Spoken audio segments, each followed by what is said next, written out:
On est mercredi et je commence mon vlog de la semaine. Tout va bien. J'ai pas mal de trucs à raconter.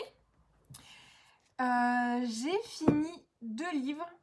Donc je pense que je vais commencer par ça.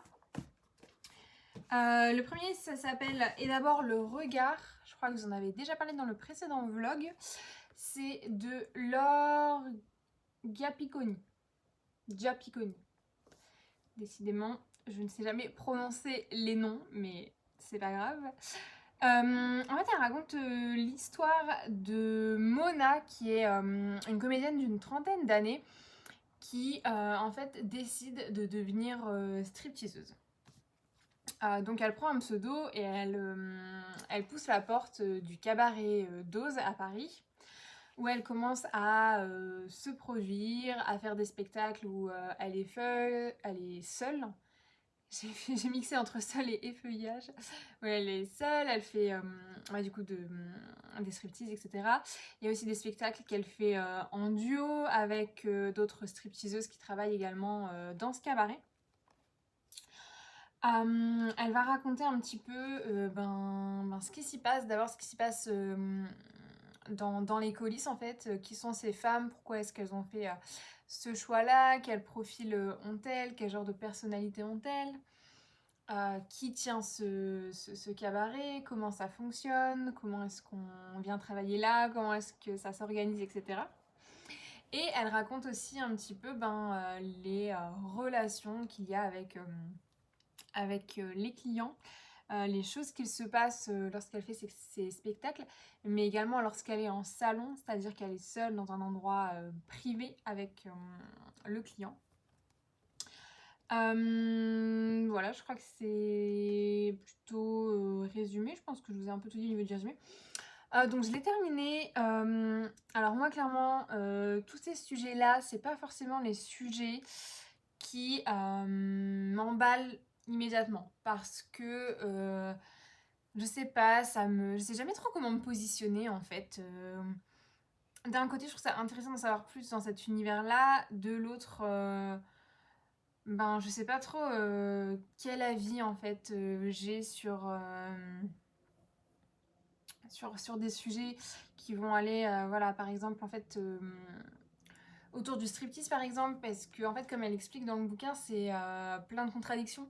On est dans un monde quand même patriarcal, où les femmes sont vues en grande partie de par leur apparence physique.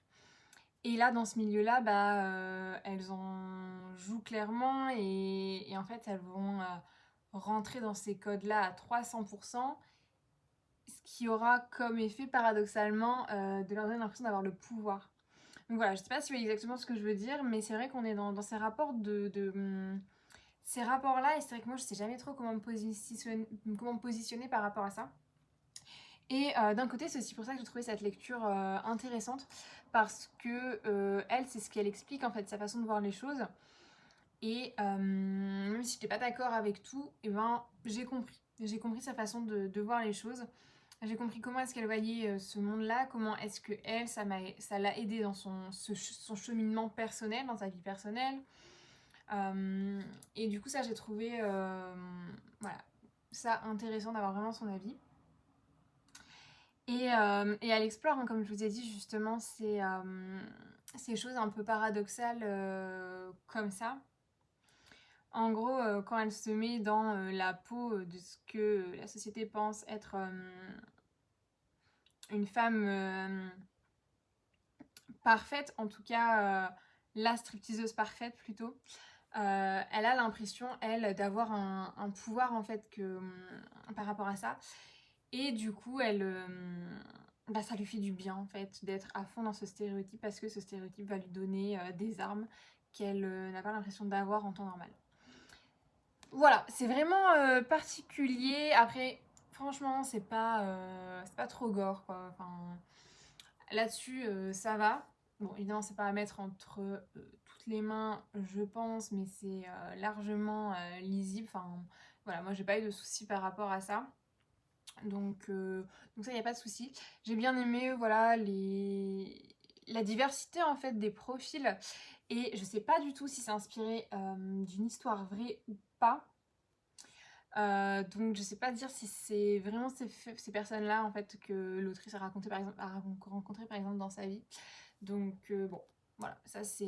Je sais pas me prononcer là-dessus, mais en tout cas cette galerie de portraits, moi j'ai trouvé assez intéressante. Et assez, voilà, assez vivante, assez diversifiée. Et je pense qu'effectivement, qu'on peut retrouver ce genre de femmes en fait dans ce type de cabaret, dans ce type d'établissement. Donc voilà, donc plutôt une bonne lecture parce que ça me permet de sortir un petit peu de mes... Alors je sais pas si on peut dire préjugés parce que j'ai pas d'avis arrêté sur la question. Mais c'est plus des choses auxquelles je réfléchissais pas trop parce que justement je sais pas comment me positionner. Donc voilà, ça m'a en tout cas permis d'apprendre à connaître un petit peu ce monde à travers ce récit-là. Donc après, une nouvelle fois, moi je sais pas si c'est des faits réels qui sont racontés ou pas. J'imagine en tout cas que ça en est inspiré. Et donc voilà, enfin, voilà. C'était assez intéressant par rapport à ça, à la confrontation des points de vue, des idées. Le style était agréable, on est en fait dans quelque chose où elle raconte donc ce qui se passe au cabaret, etc. Elle raconte aussi les modèles, enfin des scènes en fait qui l'ont marquée plus jeune, par exemple quand elle a vu telle femme ou quand elle a ressenti telle chose par rapport à son corps, etc. Donc ça c'est assez intéressant aussi. Le style est très clair et très lisible et hyper agréable, donc ça, il n'y a pas de souci par rapport à ça non plus. Donc pour moi, voilà, c'est plutôt un oui, parce que c'est un livre aussi, je pense, auquel je vais repenser, et ça j'aime bien.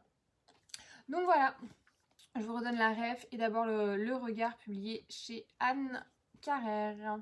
Carrière, pardon. Chez Anne Carrière. Voilà. Deux styles, deux ambiances, puisqu'on passe d'un cabaret à une abbaye. Donc on est cette fois dans une abbaye de Bretagne, si je me souviens bien. Bon, il y a la mer, il y a les falaises, il y a un PMU, donc je pense que ça doit être la Bretagne. Alors, donc là c'est une illustratrice de base qui s'appelle Digli, que moi je ne connaissais pas, mais apparemment elle est assez connue. Voilà, parce que quand je l'ai présentée sur Instagram, j'ai plein de personnes qui m'ont dit ah mais tu connais pas et tout, je la suis, nanana. Ok, donc voilà, maintenant je la connais à travers ce texte. Et en fait, elle est partie. J'ai l'impression que c'est autobiographique. Hein. J'ai vraiment l'impression que c'est autobiographique. Donc, bon, on va partir sur cette hypothèse là. En fait, l'autrice raconte qu'elle est partie faire une retraite d'une semaine dans une abbaye bretonne. Parce que voilà, elle avait besoin de se recentrer sur elle-même après qu'un accident s'est produit et a impliqué une personne de sa famille, une personne très proche, qui est visiblement malade, qui a besoin de soins psychiatriques. Et donc elle décide de partir dans cette abbaye bretonne pour faire un peu le vide, se reconcentrer sur elle, réfléchir un petit peu à la vie, à prendre de la distance aussi par rapport à ses faits, par rapport à cette personne en fait qui a une maladie mentale et qui du coup devient un peu une autre personne quoi, c'est-à-dire s'éloigne un petit peu de la personne qu'elle a connue en étant plus jeune. Et ce qui est, je pense, voilà, une épreuve assez terrible. À mon avis, j'ai eu la chance de ne pas connaître ça. Je touche du bois pour ne pas le connaître. Mais voilà, je pense que c'est quand même une épreuve assez terrible dans la vie de voir une personne que l'on connaissait devenir autre en quelque sorte. De par une maladie mentale, mais également des pathologies comme Alzheimer, j'imagine, ou des choses comme ça. Des maladies, pardon, je sais pas si on doit dire. Je pense que c'est plutôt une maladie. Alzheimer. Donc voilà, franchement, c'est un sujet déjà sensible qui me touche. Cependant, en fait, moi, ce que j'ai aimé dans ce bouquin, c'est la démarche. C'est-à-dire que jour après jour, elle va raconter un petit peu ce qu'elle fait dans cette abbaye, sa recherche voilà, de grande terre, de reconnexion à la nature. Comment est-ce qu'elle se sent, la distance un peu qu'elle met par rapport aux choses. On est aussi dans ses souvenirs à certains moments.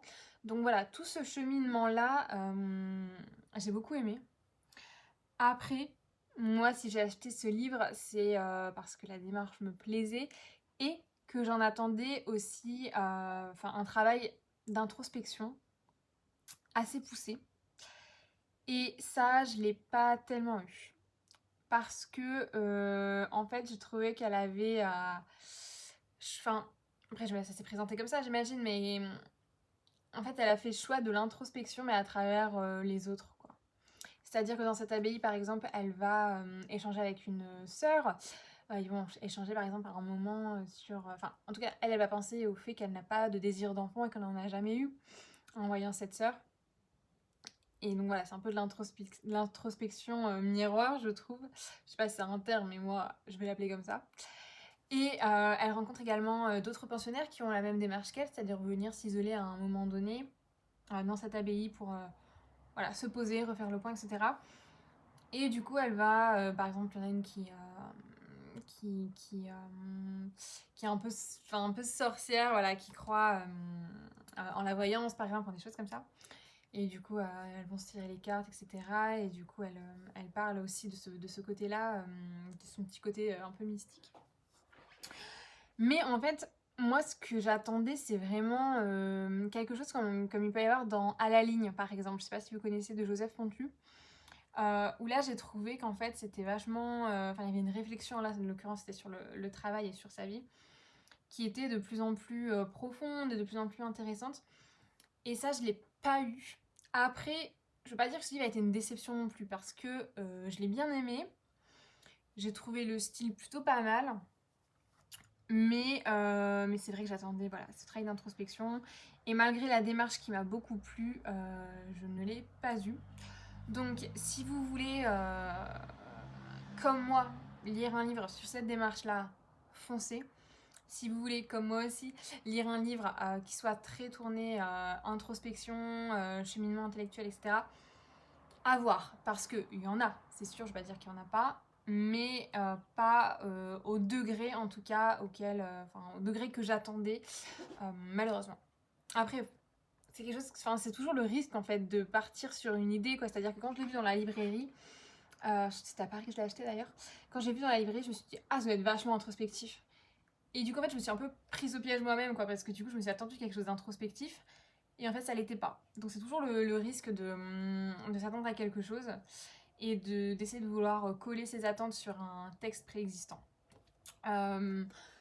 Voilà, je sais que pas mal d'entre vous m'ont demandé la ref quand je l'ai présenté, donc si jamais vous le lisez, n'hésitez pas à me dire ce que vous en avez pensé, si vous partagez mon avis ou pas du tout.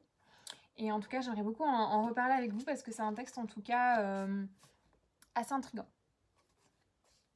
En parlant de démarche que j'aime bien, parfois j'aime bien lire des livres en fait, pas à cause du récit ou de l'histoire vraiment qui est racontée, mais simplement à cause ou grâce à la démarche artistique.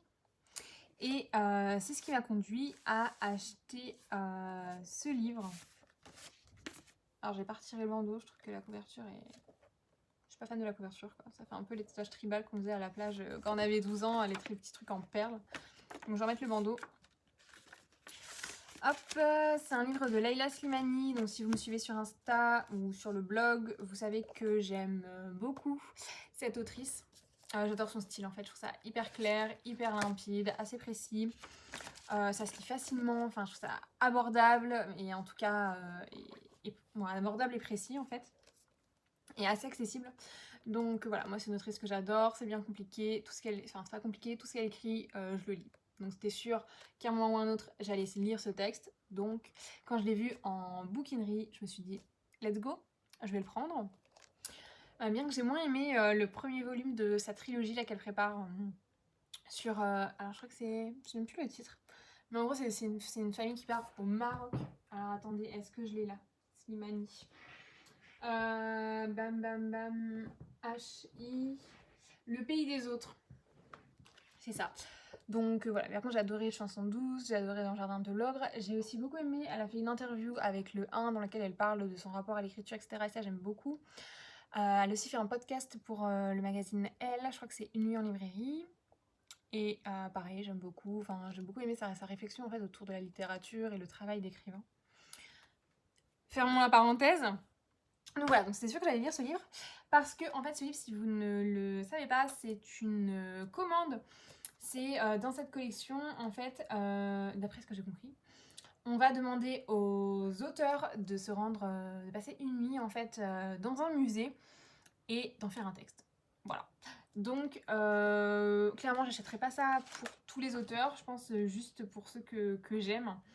Et elle va du coup se rendre dans un musée. Une nuit blanche à la pointe de la douane à Venise, dans des collections d'art qui ne lui parlent guère. Et elle va en profiter pour parler du coup donc de l'identité, de l'intimité, du voyage entre Orient et Occident, parce qu'elle est d'origine marocaine, me semble-t-il. Elle est marocaine d'ailleurs, non? Elle est née au Maroc, il me semble. Hein. Donc, mais elle a vécu en France, je crois qu'elle est venue pour ses études en France, et qu'elle y est restée. Et que ses parents étaient francophiles à fond. Donc elle est vraiment entre deux cultures. Mais il me semble effectivement qu'elle est marocaine. Voilà, donc ça va parler de ça. Clairement, je sais pas du tout à quoi m'attendre, je sais pas du tout si ça va être bien ou pas, mais en tout cas, j'aime la démarche, donc j'achète. Je vous tiendrai au courant. J'ai lu les premières lignes, et déjà, ça me plaît bien parce que ça parle de son travail d'écrivain, et moi, c'est vrai que c'est un sujet qui m'intéresse beaucoup. Et comme je vous l'ai dit, je lis à peu près tout ce qu'elle dit, tout ce qu'elle écrit, tout ce qu'elle fait par rapport à ça. Et je voudrais juste du coup vous lire la première phrase, enfin les premières phrases. La première règle quand on veut écrire un roman, c'est de dire non. Non, je ne viendrai pas boire un verre. Non, je ne peux pas garder mon neveu malade. Non, je ne suis pas disponible pour déjeuner, pour une interview, une promenade, une séance de cinéma. Il faut dire non si souvent que les propositions finissent par se raréfier, que les téléphones ne sonnent plus et qu'on en vient à regretter de ne recevoir par mail que des publicités. Dire non est passer pour misanthrope, arrogant, maladivement solitaire. Ériger autour de soi un mur de refus contre lequel toutes les sollicitations viendront se fracasser. Voilà, je trouve que ça en dit beaucoup sur sa vision de voir, enfin sa vision de son métier. Et j'ai hâte de le lire. J'espère que ça va être chouette. Par contre, un livre que j'ai trouvé moins chouette, c'est ce livre, un peu beaucoup, Jusqu'à la mort. Voilà. C'est un thriller. Et malheureusement, je crois que c'était pas pour moi. En fait, je sais même pas comment vous expliquer en fait. Enfin, en gros, il y a un homme qui est retrouvé mort chez lui. Sa femme est retrouvée morte chez eux aussi. Enfin, c'est un couple qui est retrouvé mort. Au début, on soupçonne un féminicide suivi d'un suicide. Donc l'homme qui aurait tué sa femme avant de mettre fin à ses propres jours. Et finalement, les policiers qui enquêtent là-dessus ont un doute. Et parmi ces enquêteurs, il y a une jeune mère qui visiblement a des problèmes dans sa vie. Enfin, je crois que visiblement elle n'est plus avec le père de son enfant. Ou alors elle est avec le père de son enfant. Enfin, ou alors le père de son enfant est toujours là, mais ils sont séparés. Enfin, je sais pas. C'est tout problème en fait. Je ne sais pas. Genre, j'ai vraiment eu. Enfin, je pense que le style n'est pas pour moi en fait, tout simplement. J'ai pas réussi à comprendre en fait qui est qui par rapport à qui parle. Je ne sais pas en fait. C'est sûrement écrit, hein, je n'en doute pas. Mais c'est juste que c'est peut-être écrit pas assez souvent en fait, pour que je le retienne.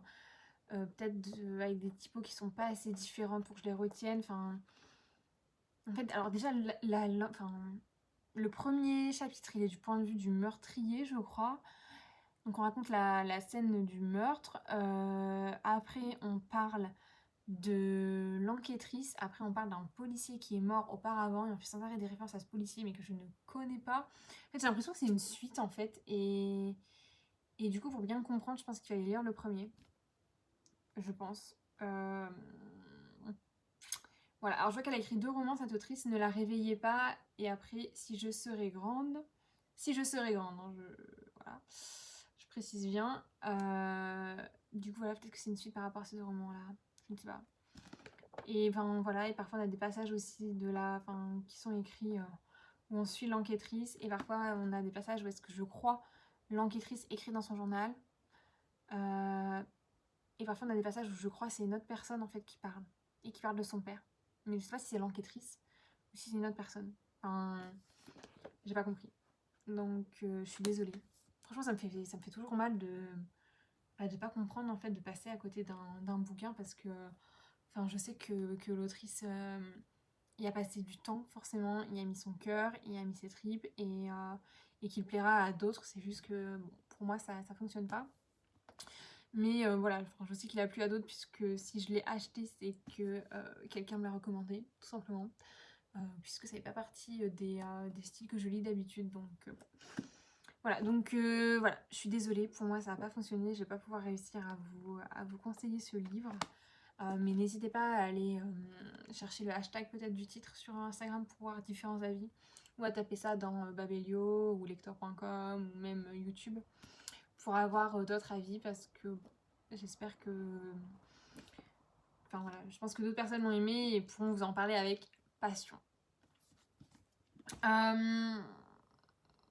Donc je vous ai dit, je suis allée à la bouquinerie où est-ce que j'ai trouvé le livre de Leila Slimani. J'ai aussi trouvé un autre livre que j'ai pris. Donc là on n'est pas du tout sur un moment, on est sur ces livres qui ont changé le monde. Donc c'est un bouquin qui est visiblement édité par le magazine Géo. C'est un magazine que j'aime bien, hein, je sais pas si vous connaissez, mais bon, ça parle de... Enfin, souvent de différentes cultures, de différentes parties du monde, etc. Donc j'aime bien. Après j'avoue que ce bouquin-là ne me dit absolument rien. Alors que c'est un truc qui a carrément pu me plaire. Donc je pense que si je l'avais vu quand même dans un tabac presse ou un truc comme ça, je pense que je l'aurais pris. Je regarde juste si jamais on voit quand est-ce qu'il a été édité. Ça m'aidera peut-être à comprendre pourquoi est-ce que je ne l'ai pas acheté. Non, je vois le sommaire au début. Copyright 2017. Donc édition française, copyright 2018. Et je vois que ce sont visiblement des Indiens. Ah mais non, c'est pas des Indiens. Non, je crois que c'est sorti d'abord au Royaume-Uni, après en Inde et après en France. Enfin voilà, moi j'aime bien les trucs comme ça, un peu qui mixent un peu anthologie et histoire. Donc là on est sur ces livres qui ont changé le monde et parmi les petits livres qui sont sur la couverture, il y en a plusieurs. Donc il y a le nom de Shakespeare, il y a l'art de la guerre, il y a les manuscrits de la mer morte. J'ai jamais entendu parler. Donc hâte de voir ce que c'est. Le journal d'Anne Frank, Les Misérables, la Bible de Gutenberg, Don Quichotte, l'Iliade et l'Odyssée. Donc ça va être cool. En fait, moi j'aime bien, c'est ce que j'aime bien en littérature en fait, c'est ce que j'aimais bien dans mes études. C'était voir en quoi le livre correspondait totalement au code de son époque ou marquait un changement en fait dans ces codes de littérature là. Je pense que c'est aussi pour ça que j'aime beaucoup Baudelaire par exemple. Zola, enfin parce que Zola c'est le style naturaliste par excellence. Baudelaire on est vraiment entre deux styles donc c'est clairement un croisement quoi donc j'aime bien. Donc je vous montre un petit peu peut-être comment ça se présente à l'intérieur. Bon, je mets des pages au hasard. Hop. Voilà. Je vais peut-être feuilleter un peu le début pour essayer de voir un petit peu comment comment ils analysent ça. Évidemment, ils parlent du livre imprimé, du livre moderne, livre de Kurtz. Je ne connais pas non plus. Je pense que peut-être aller un peu plus loin parce qu'à mon avis, voilà, je connais plus vers 1100, 1900. Voilà, on est bien là. Je pense qu'il y a moyen que je connaisse plus. The Holy Land. Je ne connais pas. Je ne connais pas. La case de l'oncle Tom. Ça, je connais. Donc, le livre se vendit. Non. Oui, donc là, effectivement, il parle du thème qui fait que ce livre a marqué l'histoire des États-Unis. Donc, il y a eu un grand succès. On voit des illustrations du livre. Le contexte également. Il y a un petit onglet contexte. En fait, l'auteur apparemment fut attaqué non seulement pour le fait d'avoir mis les pieds dans une plantation, mais aussi pour son incompréhension fondamentale de ce que beaucoup de sudistes voyaient comme la nature essentiellement bienveillante de l'esclavage. Salué dans le nord, il fut récrié dans le sud. Oui, donc ça donne aussi des idées sur le contexte un peu politique. Après, je trouve que les images prennent beaucoup de place. Clairement, bon, je trouve ça un peu... voilà, moi j'aurais aimé un peu plus de texte, quoi. Genre cette image là je la trouve trop grande quoi, ils auraient pu faire une image genre sur ça et mettre tout ça de texte parce que finalement c'est pas hyper détaillé. Mais bon, je pense que ça permet quand même d'avoir une petite base et de comprendre un petit peu des époques, quoi. Donc voilà, je pense que je le feuilleterai de temps à autre. Et je pense que pour les profs, ça peut être pas mal, en fait. Faudrait que je le passe à ma pote. Ma meilleure pote. Ma meilleure amie. J'ai également une réception cette semaine. Vous allez être choqués. Bam. Voilà. On est d'accord. Ce n'est clairement pas mon style. On est d'accord. On est sur quelque chose d'assez fantastique. En fait, c'est l'auteur qui m'a contacté par mail pour me proposer ce livre. Alors, il a été honnête, hein. Clairement, il a dit voilà, c'est de la fantaisie. Je sais que vous n'en lisez pas d'habitude, donc ça veut dire que ce mec, elle est sur mon compte Instagram, donc déjà, je valide. Mais je pense quand même que mon texte peut vous plaire. Voilà la référence. Et en fait, donc j'ai cliqué sur le lien qu'il m'a envoyé, qui remenait vers son éditeur. HSN, les éditions de l'homme sans nom. Je ne connais même pas cette maison d'édition. Et bon, clairement, en résumé, je me suis dit, bon, c'est pas pour moi, malheureusement. Je pense que là-dessus, il a bon. Mais il y avait quand même la possibilité de lire les premières pages, en fait, du bouquin. Donc je me suis dit, par acquis de conscience, je vais quand même jeter un petit coup d'œil, quoi. Et en fait, ça avait l'air plutôt pas mal. D'après ce que j'ai pu comprendre au premier coup d'œil, on est dans une société voilà, où on est un peu fantastique, etc. Mais c'est un peu une allégorie en fait de la société russe à travers différentes époques. D'après ce que j'ai pu comprendre, j'ai donc lu les premières pages et j'ai trouvé le style franchement bien. Assez intéressant, donc voilà. Je me suis dit, écoute Claire, sors... Ah, il m'a fait une dédicace, ça j'avais pas vu. Pour Claire. N'hésitez pas à vous perdre au gré des rues et des rencontres. Sébastopol est une cité de mirages et de merveilles. Bonne lecture. Ah, c'est sympa. Cool. Donc voilà, donc en fait c'est le style qui m'a plu et puis cette idée d'allégorie que j'ai trouvé pas mal. Enfin de métaphore plutôt. Donc voilà, écoutez, je me suis dit, sortons des sentiers battus, sors de ta zone de confort, vas-y. Il est un petit peu long, mais c'est pas non plus déconnant. On est sur du 400 pages. Il y a un petit peu d'humour aussi dans le texte, donc voilà. J'espère qu'il va me plaire. Franchement, s'il me plaît, je serais vraiment trop contente parce que ça aura un petit peu récompensé mon effort de sortir de cette zone de confort, donc ce sera cool. Et j'ai également reçu un paquet là en rentrant, donc je pense savoir ce que c'est. Si je ne me trompe pas, ce n'est pas un livre qu'on lit.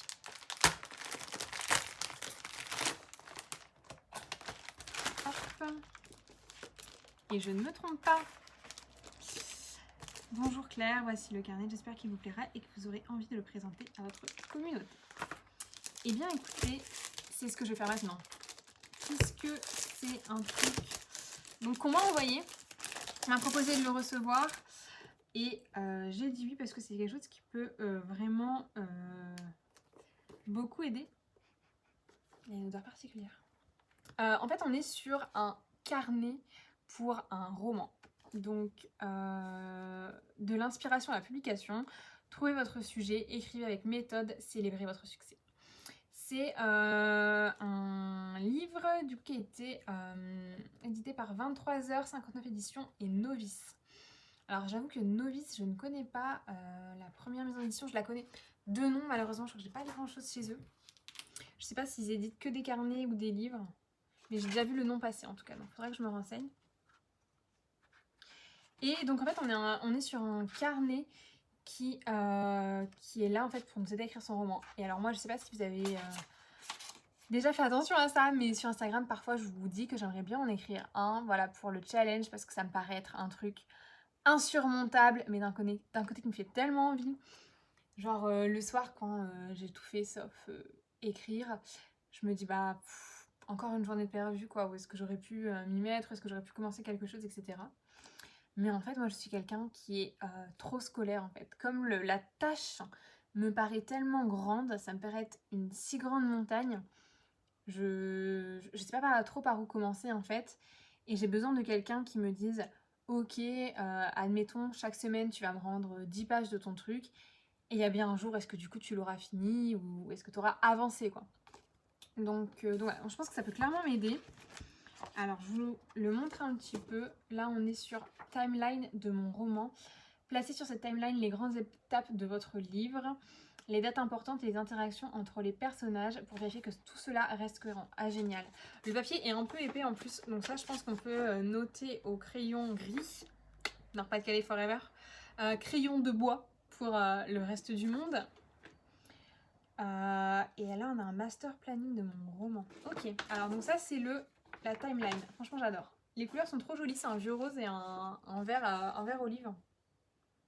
Hop. Et derrière, on est sur master planning de mon roman, décomposer toutes les phases de conception de votre ouvrage au fil des semaines, reporter dans ce planning le temps que vous avez passé ou prévoyez d'accorder à chacune des étapes de l'écriture. Et en fait, c'est sur un an. Donc ouais, on a 12 mois. Chaque colonne représente un mois. Et à gauche, on a les étapes. Donc premières ébauches, synopsis, recherche documentation, création des personnages, développement des scènes, relecture, correction finale. Ça je trouve ça top déjà ce genre de truc parce que ça permet de l'avoir peut-être sur son bureau quoi, au-dessus de son bureau et tout. Donc ça me paraît assez intéressant. Donc la première page classique quoi, ce carnet appartient à... Merci de l'envoyer à... Alors, donc c'est ça, donc 23h59, créer des carnets de méthodologie, donc super intéressant. Du même éditeur, carnet de projet, carnet pour entreprendre, carnet du temps.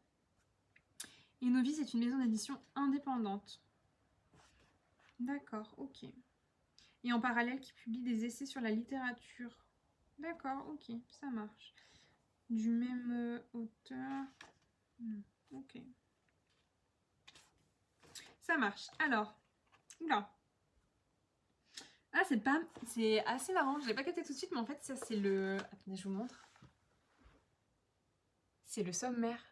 Et en fait, ça se lit comme un jeu de loi. Donc, c'est divisé en tout un tas d'étapes. Du coup, les étapes du roman, j'imagine. On commence par faire ses gammes. Mes raisons d'écrire, ma bibliothèque idéale, la roue de l'inspiration, rituel pour écrire, s'organiser, nanana. Et on arrive à la publication, carrément, le choix de la maison d'édition, la lettre d'intention, le manuscrit, la 4e de couverture, la promotion. Donc c'est cool, enfin, franchement ça a l'air vachement bien.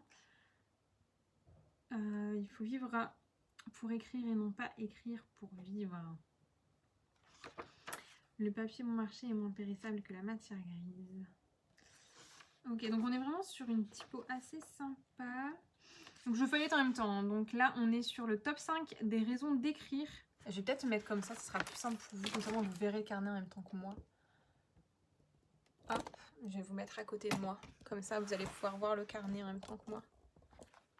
Si je le mets comme ça, ça va, vous voyez? Ouais. Donc top 5 des raisons d'écrire, note de 1 à 5. Pourquoi écrivez-vous? La méthode de Rainer Maria Rilke. Entrez en vous-même, cherchez le besoin qui vous fait écrire. Ma bibliothèque était idéale, donc roman, poésie, essai, autres, rien de toute urgence. Par contre, je crois que cette case est trop petite, clairement. Trop petite pour moi. Livre de chevet. Enfin, franchement, le carnet est vraiment assez sympa. La roue de l'inspiration. Il ne s'agit pas... Ok, donc là, il faut trouver son inspiration dans le livre, cinéma, restaurant, amis, etc. Ok. Dans cette roue, nous avons placé quelques pistes pour trouver l'inspiration. À vous de leur donner une note sur une échelle de 1 à 10 et d'ajouter les lieux et les situations qui vous permettent de trouver vos idées, d'où les cases qui sont encore vides. D'accord. Rituel pour écrire. Bilan, mon état de satisfaction, ma confiance en moi, mon degré de stress, mes chances de réussite. Donc là, j'imagine c'est de quoi écrire ou prendre des notes sur sa façon. J'ai toujours eu plus peur d'une plume, d'une bouteille d'encre et d'une feuille de papier que d'une épée ou d'un pistolet. Et donc là, on rentre dans 6 étapes pour écrire son livre. Donc la phase dure. On a la reproduction du alors, master plan, c'est ça? Master planning, yes. Donc on retrouve au début. Sacraliser le temps et l'espace. Dans ces roues, inscrivez le temps que vous accordez à toutes vos occupations et la manière dont vous aimeriez que cela se passe lorsque vous serez enfin écrivain. Ah ouais, c'est chaud, hein.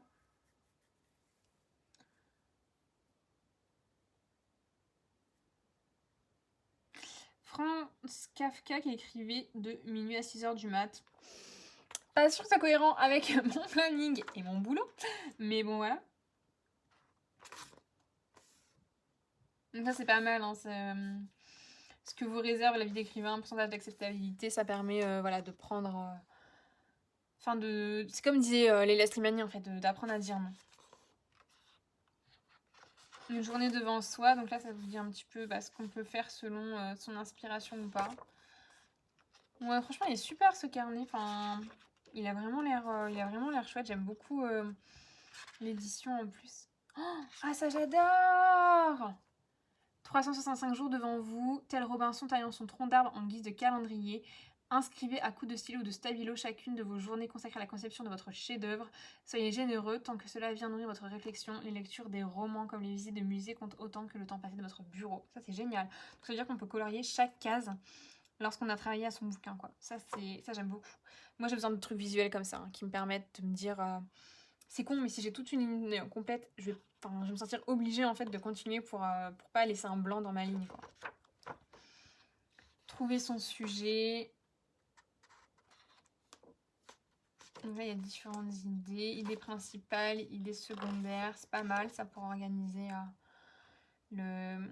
son bouquin. Je dois allumer la lumière parce que je vois qu'il fait un peu sombre. Le soleil est tombé.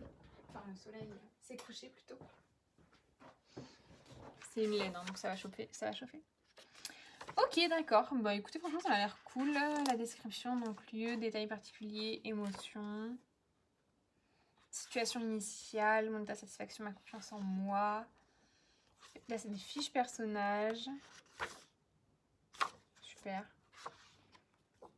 Le plan du récit, super. Divisé en chapitres. C'est franchement pas mal, hein. Par contre, je pense que moi, j'écrirai au crayon de bois, hein, comme je vous ai dit, au crayon gris, parce que c'est beau. Et je pense que comme je changerai d'idée au fur et à mesure, peut-être que... On risque d'enfoncer de nouvelles portes ouvertes, la fin justifie les moyens. Ah oui, donc là, ce sont les dernières phrases de plusieurs bouquins, donc j'imagine qu'avant, ce sont les premières, ouais. Ah bah, le fameux Incipit de l'étranger. Aujourd'hui, maman est morte, ou peut-être hier, je ne sais pas. J'ai reçu un télégramme de l'asile, mère décédée, enterrement demain. Sentiment distingué, cela ne veut rien dire. C'était peut-être hier. Inoubliable. Les rêves du renard solitaire. Alors ça, je l'ai lu, me voici donc seule sur la terre, n'ayant plus de frères, de prochains. Ok, ça m'est pas marqué parce que je l'aurais pas reconnu. Et les autres, je les ai pas lus. Ah si, ça voyage au bout de la nuit. Et pareil, j'aurais pas reconnu, ça débutait comme ça. Donc là, pareil, ça c'est les dernières phrases.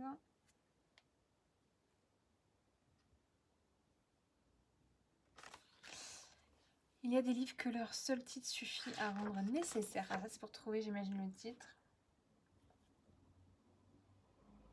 1984, 4 Gatsby magnifique, les tribulations d'un film en Chine.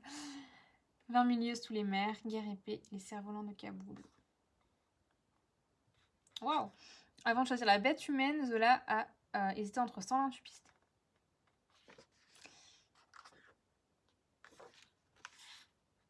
Non, franchement, il a l'air vraiment top ce carnet. Description, dialogue, donc ça j'imagine c'est plus de la méthodo. Ouais. Ménager le suspense. Contexte, action, page. Mon état de satisfaction, ma confiance en moi. Leçon de style pour pimenter votre prose.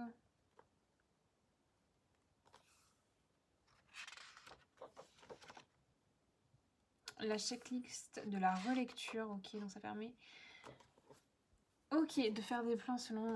donc là, chapitre 1 à reprendre, incohérence du récit, Contresens, incongruité, suppression. Vérifier la fluidité. Erreur à traquer au jour d'aujourd'hui. La base, plus pire, la base. S'avérer vrai, voilà, voire même. Après que, ouais, effectivement. Règle de ponctuation, ça c'est nickel aussi.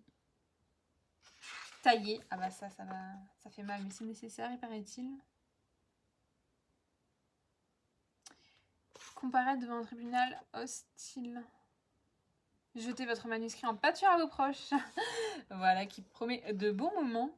En vrai, il faut avoir des amis qui jouent vraiment le jeu et qui disent vraiment ce qui va pas, quoi. Bilan, mon état de satisfaction, et confiance en moi, mon degré de stress. Et ça, je crois que c'était au début, il me semble, non? Ouais, c'est ça. Ah, c'est chouette, on peut voir son évolution.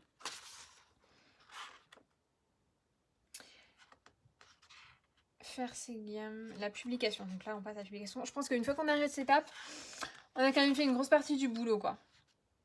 Choix de la maison d'édition, qui ou à noter, ok. Brouillon de ma lettre. Là, c'est la lettre d'intention. Apparemment, c'est la petite lettre qu'on envoie avec son manuscrit pour permettre de comprendre.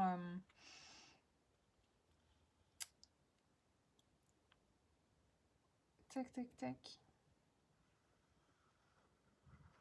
Ok. Ouais, donc ça permet d'expliquer un petit peu à l'éditeur ce qu'on a voulu faire avec notre bouquin, quoi, paraît-il. Mais j'en ai jamais écrit, donc je sais pas exactement comment on fait. Ok, ça c'est les droits d'auteur. Ok. 7% pour un auteur débutant, 12% pour un écrivain confirmé, 14% pour un tueur en série, 20% pour Françoise Sagan. C'est marrant. Ah ouais, attends, c'est chaud, hein. Il est courant qu'un premier roman ne dépasse pas les 1000 exemplaires vendus et parfois même les 200. Ok, donc la promotion, les contacts, etc., médias à contacter. Pour ça, normalement, il y a les... Enfin, ça dépend des maisons d'édition, mais je crois que il y a des grosses maisons qui ont leur propre équipe pour ça. Et à la fin du carré, donc une série de pages pour des notes. Et donc ici, c'est quoi, les notes ?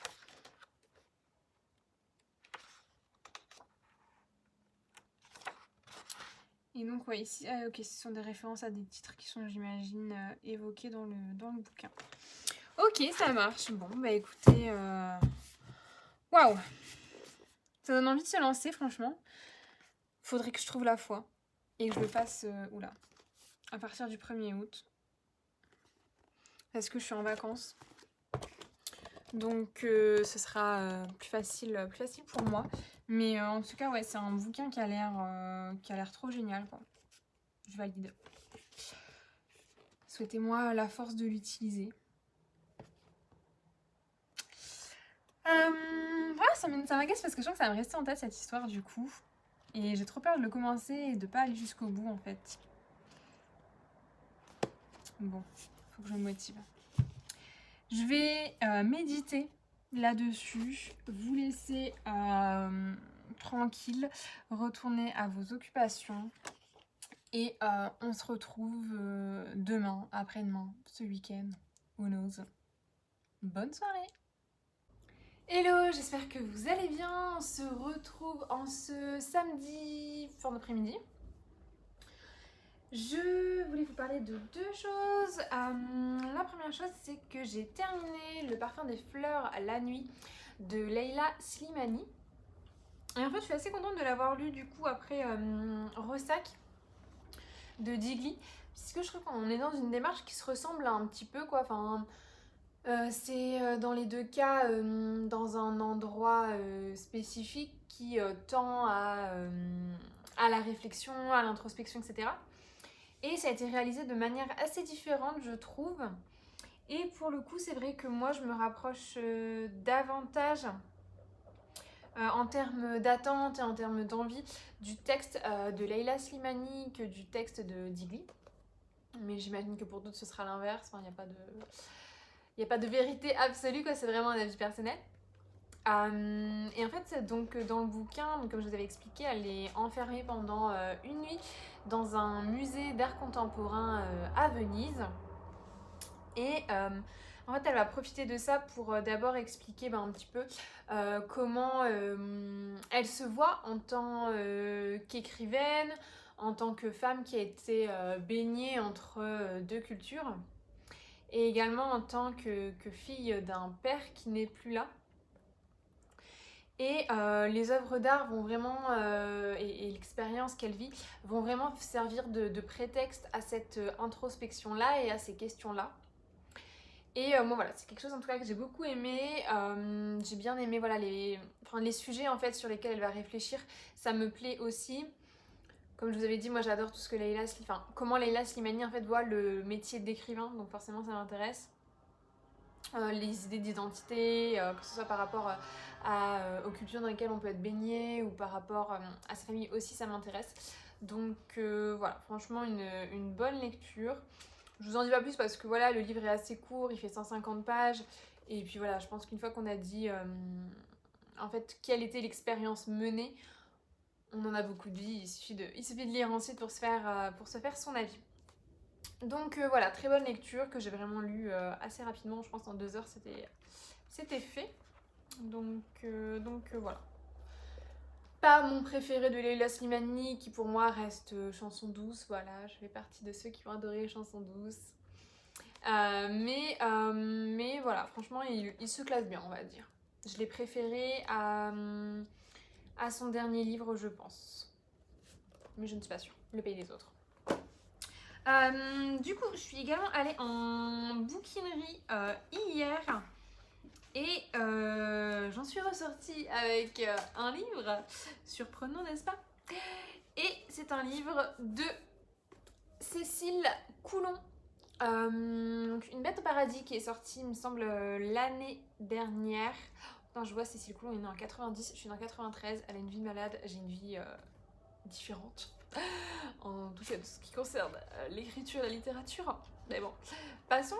Donc, je crois qu'elle est sortie l'année dernière, achevée d'imprimer en septembre 2019. Donc, il y a déjà 1 an et demi. J'avais vraiment hésité à le lire et en fait, comme tout le monde le lisait, j'ai pas eu envie de le lire. Voilà. Ça me fait ça parfois. Parfois, ça me donne envie de le lire en me disant, comme ça, j'aurai mon propre avis. Et parfois, ça me donne pas envie de le lire en me disant, j'en peux plus, je fais que ça de le voir passer, stop.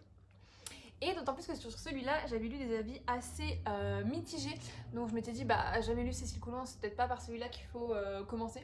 Donc bon voilà, je m'étais dit que je lirais autre chose en attendant et que j'y reviendrai peut-être après. Je ne l'ai pas fait évidemment. Et donc c'est mon premier livre de Cécile Coulon. Sachant que j'ai son dernier, Seul en sa demeure, dans ma valise. Pour partir en vacances d'ici quelques jours, enfin. Donc bientôt le décor que vous avez derrière moi va changer, donc ça c'est cool. Et oui, je l'ai parce que je suis allée du coup à la rencontre des auteurs de la rentrée de l'Iconoclaste. Et du coup elle était là et elle a présenté son livre et elle l'a lu en passage. Et du coup c'est trop perturbant parce que quand je lis en fait ce livre, j'entends sa voix qui lit en fait. Enfin c'est trop bizarre, enfin c'est voilà. Vraiment particulier, donc je sais pas si ça va passer ou pas, mais c'est vraiment trop étrange quoi. Donc, enfin voilà, trop bizarre. Qu'est-ce que ça raconte? Alors là, je suis vraiment qu'au tout début, je suis page 40 sur 345 à peu près. J'essaie de pas trop regarder parce que sinon je vais voir des mots et je vais me spoiler. Donc voilà, je suis vraiment qu'au tout début. On est dans une ferme. Alors c'est Émilienne, la grand-mère qui est avec ses enfants, ses petits-enfants, Blanche et Gabriel. Et le tout début du roman s'ouvre sur une scène où Blanche est là et elle est assez âgée. Donc je pense que sa grand-mère a trépassé malheureusement. C'est le fil, le sens de la vie aussi malheureusement. Et elle semble seule en tout cas dans cette première scène qui sert d'incipit. Voilà, on n'en sait pas plus, on sait que les parents de Blanche et de Gabriel ont eu un accident de voiture, donc là on est au moment où en fait Émilienne va les élever seuls et où ce trio est rejoint par un garçon de ferme qui s'appelle Louis, il me semble.